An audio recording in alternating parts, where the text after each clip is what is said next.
Oh no. Oh no. Who is she waving at? Why nobody is looking at her?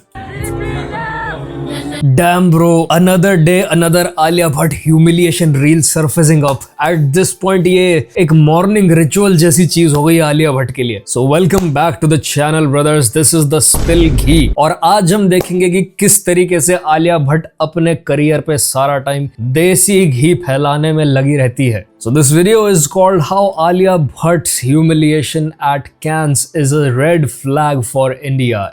It's by AKTK Unfiltered. बचपन में जब school में पढ़ा करते थे तो हिंदी की व्याकरण की किताब में कहावत लिखी होती थी, कौवा चला हंस की चाल और अपनी चाल भी भूल गया. और आज वो कहावत आलिया भट्ट और कई बॉलीवुड के एक्टर्स पर फिट बैठती हुई दिख रही है. एक्चुअली में हुआ क्या कि कुछ टाइम पहले एक इंटरनेशनल फिल्म फेस्टिवल हुआ था और वहां पर आलिया भट्ट भी गई हुई थी, which is a great thing. पर अब हुआ ये कि जब वो रेड कारपेट पे गई और अपने काले चश्मे और ब्लैक ड्रेस में मीडिया के सामने फोटो खिंचवाने, हाँ भाई, ये चश्मे किसने लगा दिया भाई इसके मुंह में? क्या साइज है भाई ये चश्मों का? लगी तो वहां पर मौजूद एक भी बंदे ने आलिया की फोटो नहीं खींची, ना ही कोई दूसरा बंदा उन्हें पहचान रहा था.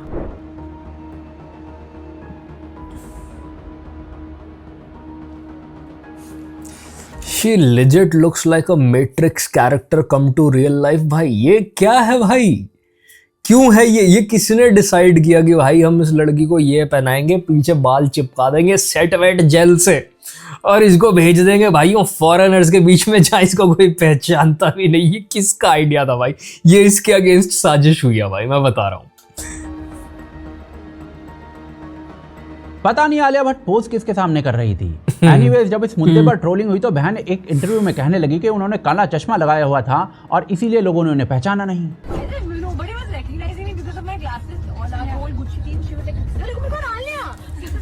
Oh my God भाइयों, look at these eyes भाई. The pain she's hiding in those eyes is unreal.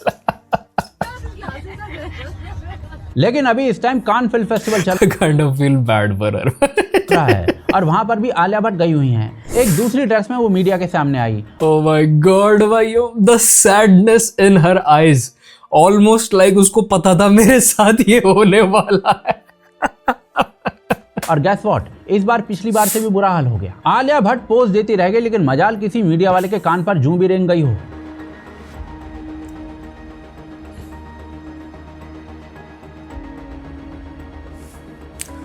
Okay तो मैं थोड़ा सा यहाँ डिफेंड करना चाहूँगा आलिया भट्ट को. हम जितना मजाक बना रहे हैं रियलिटी बिल्कुल वैसी भी नहीं है. मैंने अपनी कंपेटिटर द स्पिल बी का चैनल देखा है ये जानने के लिए, पूरी 20 सेकंड की रिसर्च की है मैंने कि actually at the same time दूसरी जगह कोई और सेलिब्रिटी प्रेजेंट था और वो हॉलीवुड सेलिब्रिटी थी जो बहुत बार इस इवेंट में जा चुकी हैं. तो इस वजह से वो उनकी पिक्चर्स खींचने में लगे हुए थे और आगे से जो सेलिब्रिटीज आ रहे थे उन पे उनका ध्यान नहीं था because they were not in the centre. तो जो पहले आ गया था उनका अटेंशन वहां गया हुआ था. And also because it was her first time going on the event, तो इनको कोई खास पहचानता नहीं था बिकॉज बॉलीवुड की मूवीज बाहर कोई नहीं देखता भाई. लेट्स बी वेरी ऑनेस्ट, ये हमारे लोगों की गलती है कि ये बाहर के इवेंट्स में इस तरीके से पहुंच जाते हैं जब इन्होंने कोई ऐसा वर्दी काम ही नहीं किया होता जिसके कारण लोग इनको पहचाने.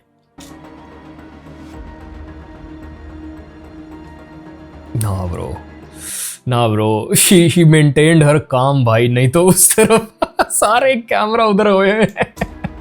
अब इस मुद्दे पर आलिया भट्ट कल पूरा दिन ट्रोल होती रही, लेकिन गैस व्हाट, आज फिर से आलिया भट्ट मीडिया के सामने आती हैं रेड कार्पेट पे और उनके फोटो खींचे जाते हैं.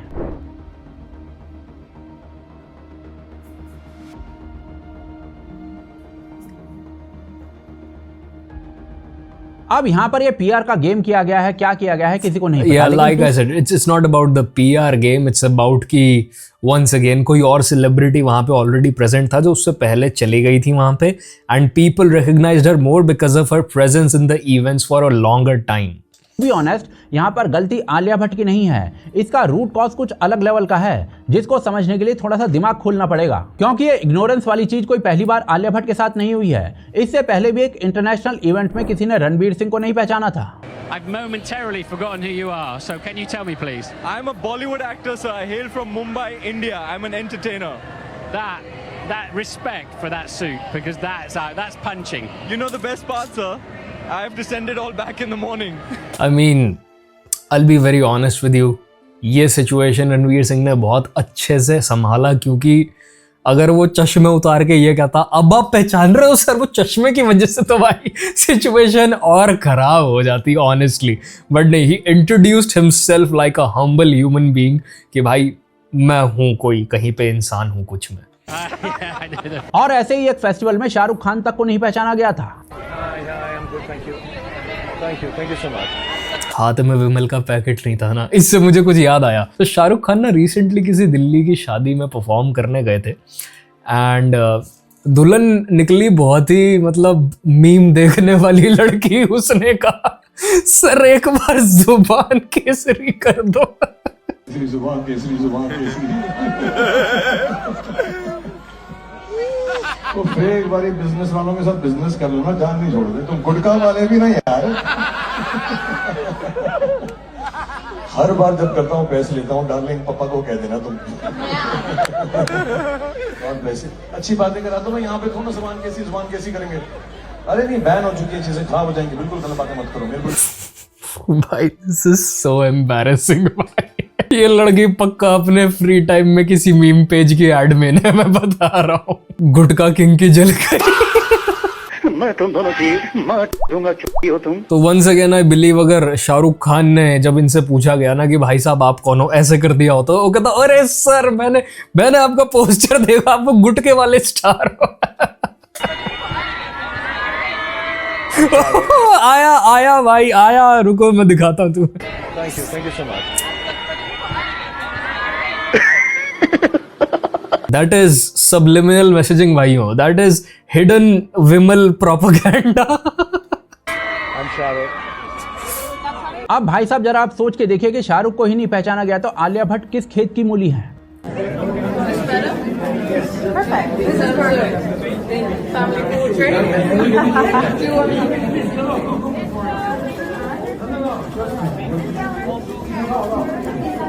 एनीवेज ये इंडियन सेलेब्स लार्जली ऐसे फेस्टिवल्स में इग्नोर होते हैं और इनकी गलती ये नहीं है, इनकी गलती ये है कि इन्हें वैलिडेशन चाहिए हॉलीवुड से या फिर बाकी यूरोपियन फिल्म इंडस्ट्री से, जो कि इम्पॉसिबल है। एंड इसके पीछे एक बहुत डीप रूटेड रीजन है, चलिए वो समझाता हूँ। देखिए हॉलीवुड वाले जब इजिप्ट को दिखाते हैं तो उसके लिए पिरामिड्स दिखा देते हैं, दुबई के लिए बुर्ज खलीफा दिखा देते हैं और यूएस दिखाने के लिए स्टैचू ऑफ लिबर्टी दिखाते हैं। लेकिन ये हॉलीवुड वाले भारत को कैसे दिखाते आए हैं? गंदा झुग्गी झोपड़ी वाला देश।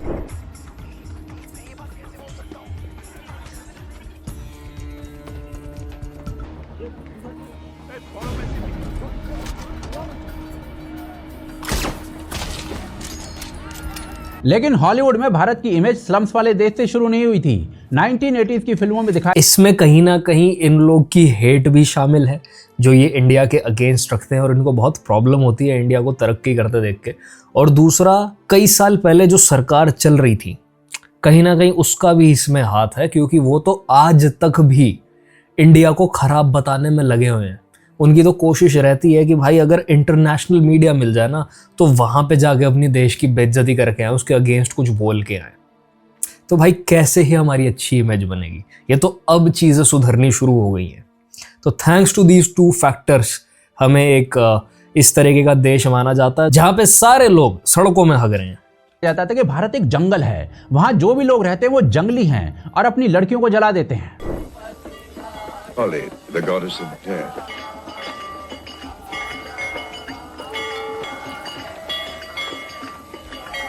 A sati, a human sacrifice. The young woman will be put to the torch and burned.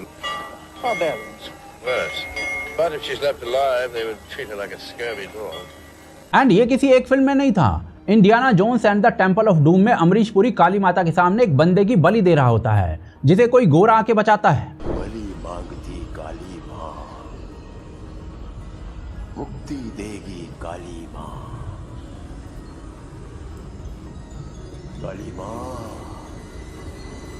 काली माँ, काली माँ शक्ति दे। एंड एक फिल्म में तो सीन ऐसा था कि इंडिया के राजा महाराजा तक बंदर का दिमाग खा रहे थे। Chilled a monkey brain. I mean at this point, बंदर का दिमाग कौन खाता है भाई? वो भी ऐसे देश में जहाँ सारे लोग मतलब अंडा तो हाथ लगाने से भी डर रहे हैं लोग यहाँ पे। प्रोटीन है नहीं, हमारी डाइट में मर गए बेचारे, टूट गए सबके जोड़े वेजिटेरियन खा खा के। और ऐसे देश में दिखा रहे कि भाई बंदर का दिमाग खाया जा रहा है। क्यों? क्योंकि वो दिखाना चाहते हैं कि भाई इंडिया के लोग बारबेरिक हैं, कम दिमाग है। जबकि मजे की बात यह है कि just because of lack of infrastructure, facilities and budget issues की वजह से हमारे देश का टैलेंट जो है वो बाहर चला जाता है। यहाँ उनके पास इनफ अपॉर्चुनिटी नहीं है, इनफ फैसिलिटीज नहीं है, बस ये रीजन है। और क्योंकि वो बाहर चला जाता है तो वो बाहर के देशों में जाके तरक्की करवा रहे हैं। ज्यादातर बड़ी बड़ी टेक कंपनीज इंडियंस की वजह से ही चल रही हैं। उसके बावजूद ये इमेज है हमारी पूरी दुनिया में।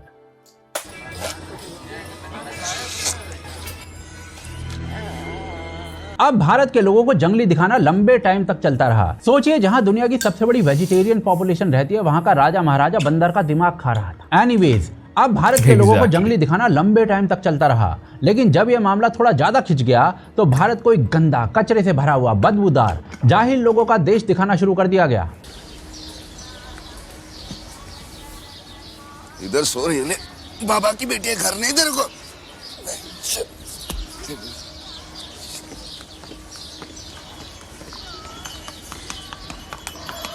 बाकी स्लमडॉग मिलियनेयर को तो भाई आप जानते ही होंगे। मतलब एक छोटे से इंडियन बच्चे को लिटरली पॉटी में सना हुआ दिखा दिया था इन्होंने।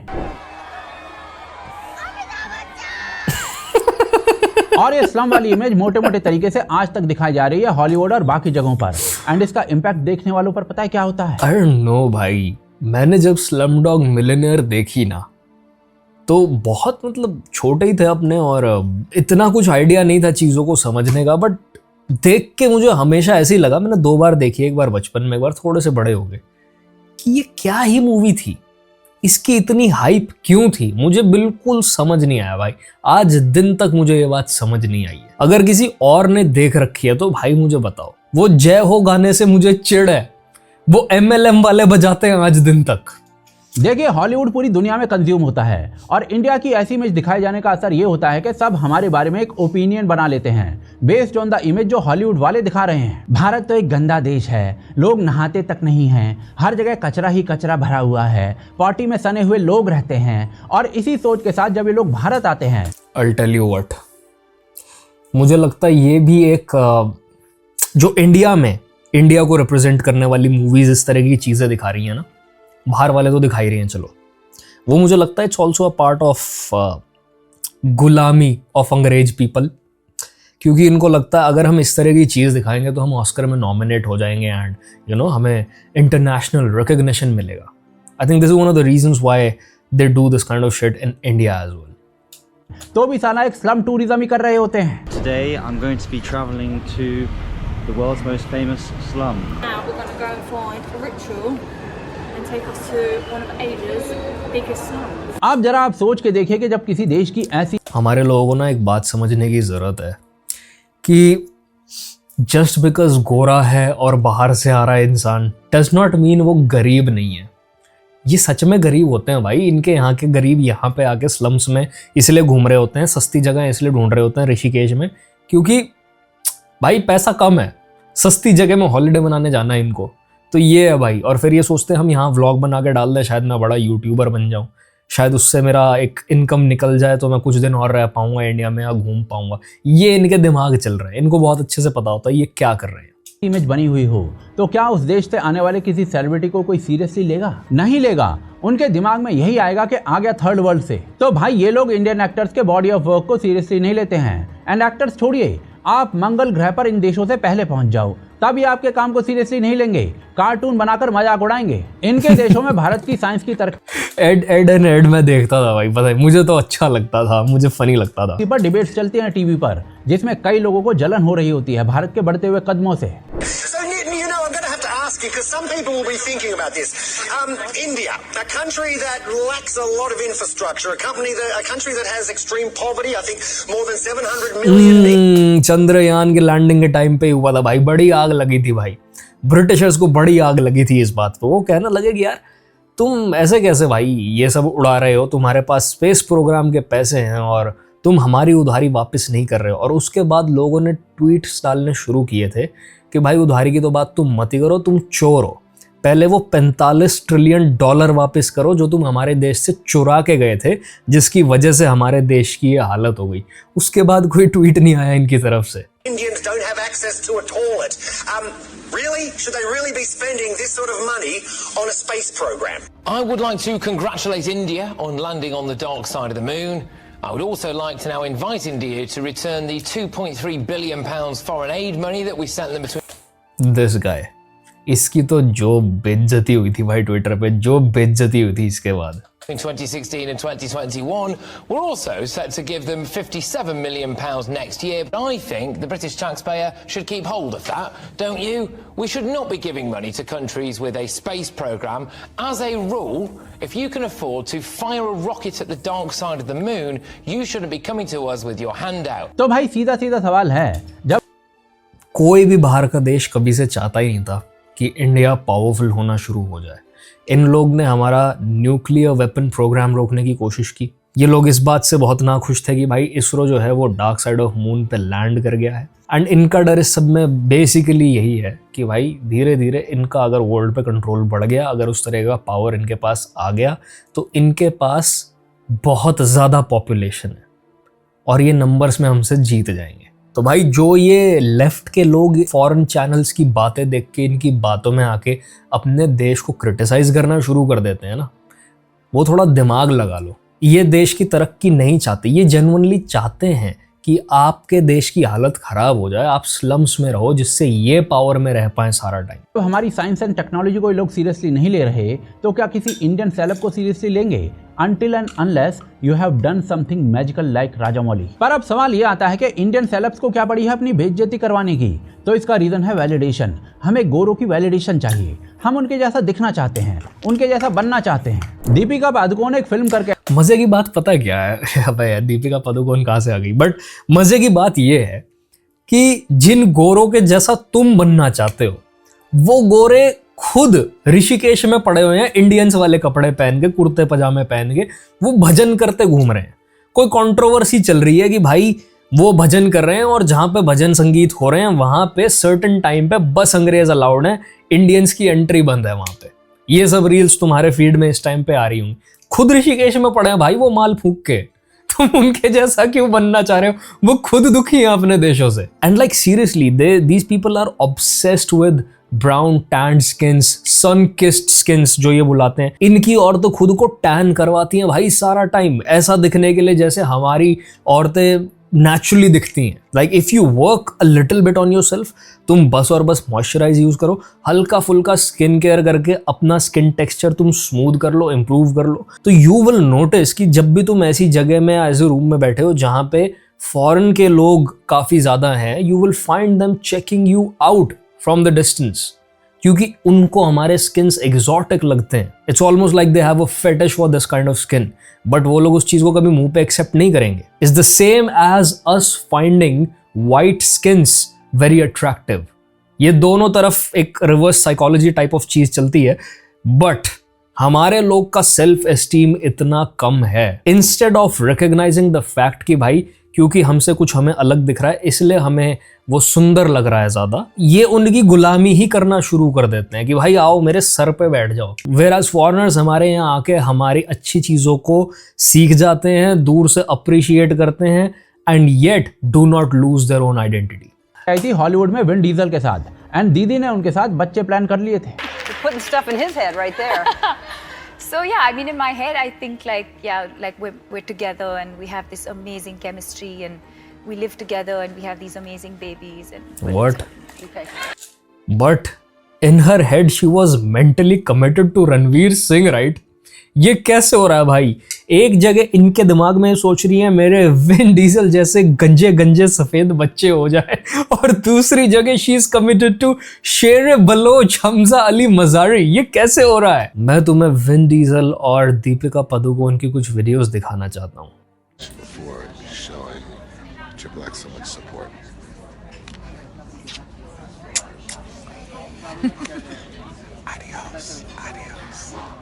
Still mentally committed to Ranveer Singh, by the way. Family is everything.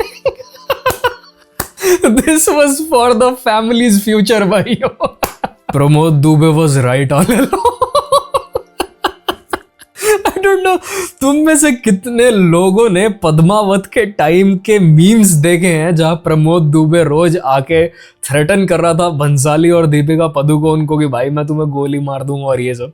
But भाई there is a meme that came out of that whole controversy. मैं तुम्हें दिखाता हूँ, लुक एट दिस। भाई मैं पूरा नहीं दिखाऊंगा क्योंकि इन्होंने बहुत आपत्तिजनक बातें बोल रखी हैं भाई साहब ने, बट ये बड़ा गुस्सा हो गए थे कि भाई तुम हमारी हिस्ट्री बिगाड़ रहे हो, तुमने मूवी का नाम पद्मावती कैसे रख दिया, उसमें दीपिका पादुकोण नहीं होनी चाहिए थी, पता नहीं क्या बकवास थी। दीपिका, औरतों का हम इज्जत सम्मान करते हैं, लेकिन दीपिका तू गली, तेरी माँ ने कहीं नाजायज संबंध बनाए होंगे जो तू पैदा हुई।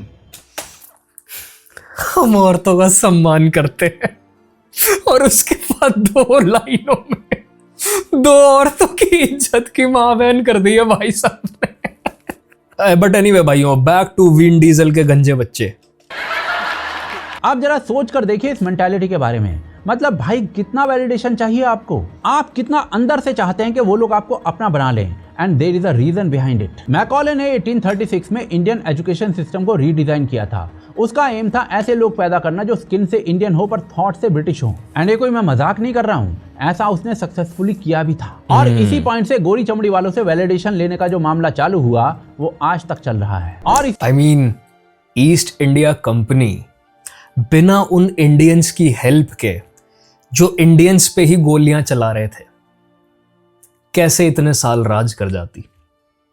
प्रॉब्लम हमारी मानसिकता में है भाइयों, प्रॉब्लम हमारे स्किन कलर में नहीं है।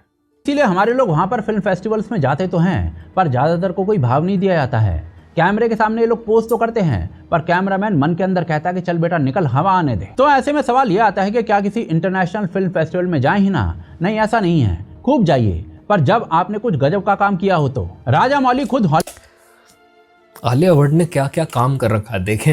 हाँ तो भाई आलिया भट्ट ने आज तक क्या क्या कर रखा है। स्टूडेंट ऑफ द ईयर्स 2012, उससे पहले भी किसी मूवी में थी 1999 संघर्ष में क्या कर रही थी भाई आलिया भट्ट? ओ, नेपोटिज्म काफी पुराना कीड़ा है बॉलीवुड का इसका मतलब। तो एनीवे ऐसा नहीं है बीच में डिसेंट मूवीज नहीं कर रखी है आलिया भट्ट ने, but there is nothing worth global attention. तो ऑब्वियसली भाई कैसे ही जानेंगे लोग बाहर। At least in Shahrukh Khan defence I can say कि उन्होंने 9/11 जैसे इश्यूज पे my name is Khan type movies बनाई थी जो कि शायद लोगों ने इंटरनेशनली देखी भी हो शायद, बट आलिया ने तो कभी ऐसा कुछ काम नहीं कर रखा।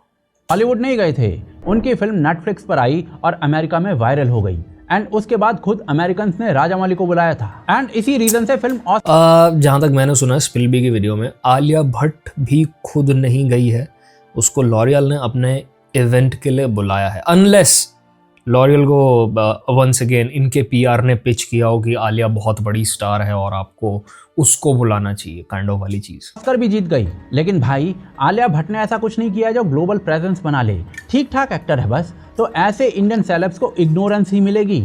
और भाई साहब भारत की इमेज हॉलीवुड ने क्या बनाई हुई है वो आपके सामने मैंने रख ही दिया है, तो आपकी खुद की इमेज भी वही है। तो भाई साहब ऐसे केस में बेटर है कि या तो वहां पर जाओ ही मत, या फिर जाओ तो अपना काम करके वापस आ जाओ। शोबाजी मत करो वहां पर, क्योंकि आपकी शोबाजी पूरे देश को शर्मिंदा कर देती है। एंड ये वैलिडेशन मांगना छोड़ दो हॉलीवुड वालों से, क्योंकि वो हमारे बाप नहीं है। फैक्ट्स भाई फैक्ट्स। जब तुम अपनी जगह में बैठे हुए इतना अच्छा पैसा कमा रहे हो, इतना फेम एंजॉय कर रहे हो और सब कुछ तुम्हें इतनी आसानी से मिल रहा है, तो why do you want to go to a place where nobody knows you और कोई तुम्हें देखता ही नहीं, क्योंकि वो तुम्हारी लैंग्वेज ही अंडरस्टैंड नहीं करते। हम अंडरस्टैंड करते हैं उनकी लैंग्वेज क्योंकि भाई हमने गुलामी की है उनकी सालों साल, तो उनके कल्चर की बहुत सारी चीजें हम अडेप्ट कर चुके हैं, बहुत सारी दुनिया कर चुकी है। But how would they know about our culture and language जब एक तो उन्होंने हमेशा से हमें अपने आप से इंफीरियर समझा है और दूसरा एट द सेम टाइम अगर उनको कहीं लगा कि हम तरक्की कर रहे हैं तो हमें उन्होंने पंच डाउन करने की कोशिश की है। दे एक्टिवली मेकिंग श्योर कि हमारा कल्चर किसी भी तरीके से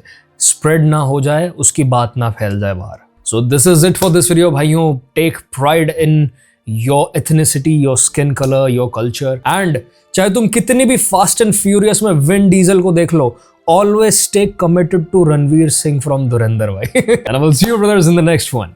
Peace.